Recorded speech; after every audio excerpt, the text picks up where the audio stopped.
Oui, c'est vrai. Voilà, moi, donc j'ai cette double casquette à la fois dans une boîte de conseil américaine, donc très techno, et à la fois celle des cadres.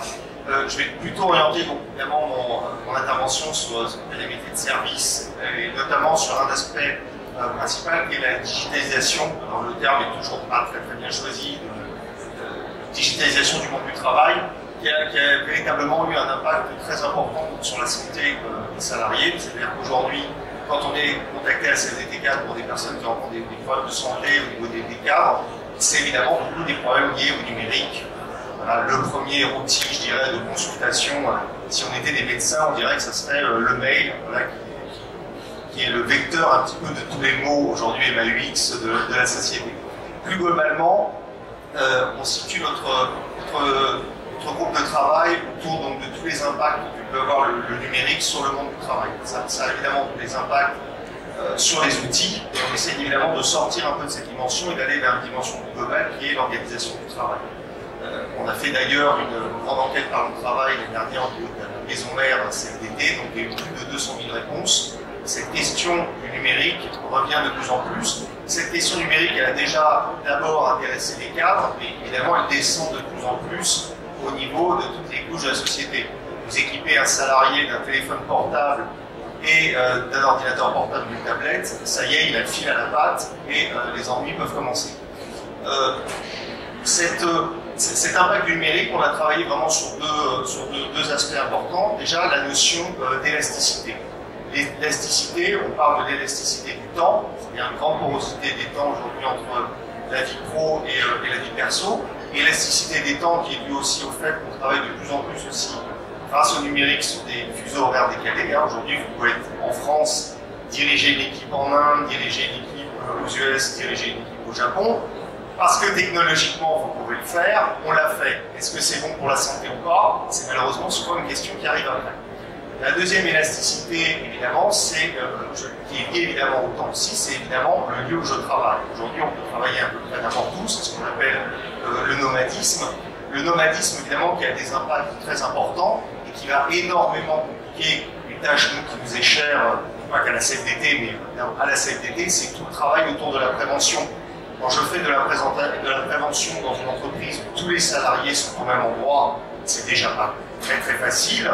Quand j'essaye de faire de la prévention sur des gens qui sont à peu près dispatchés sur 100, 150, 200 lieux de travail différents, sur des pays différents, etc., vous pouvez voir la difficulté que ça représente. La deuxième dimension que l'on perd aussi, qui est importante dans la prévention, c'est la dimension collective.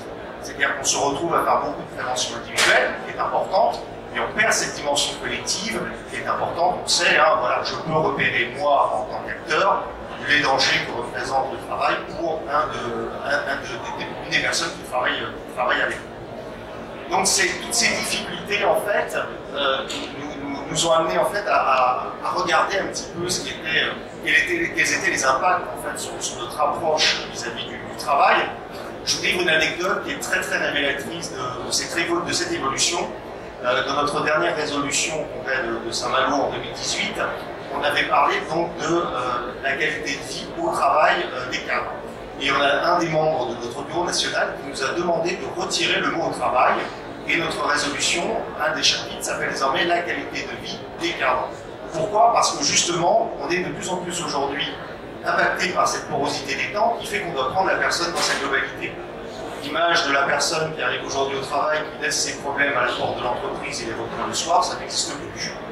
Quand vous avez une personne qui a des problèmes, par exemple, pour trouver une place en crèche, trouver une place, trouver une infirmière pour son père ou sa mère, vous avez une personne qui est là physiquement, qui n'est absolument pas là, présente mentalement pour travailler. Au point que vous avez certains chefs d'entreprise qui vous disent « moi je préfère encore qu'ils prennent 2 jours à la rigueur et qu'ils quittent l'entreprise pour régler ses problèmes et qu'ils reviennent plutôt que d'être efficaces entre guillemets sur toute la semaine ». Donc de prendre aujourd'hui la personne dans cette globalité, ça nous impacte évidemment sur deux changements aussi majeurs. C'est qu'on est obligé certes de traiter la personne au travail, mais la personne en général.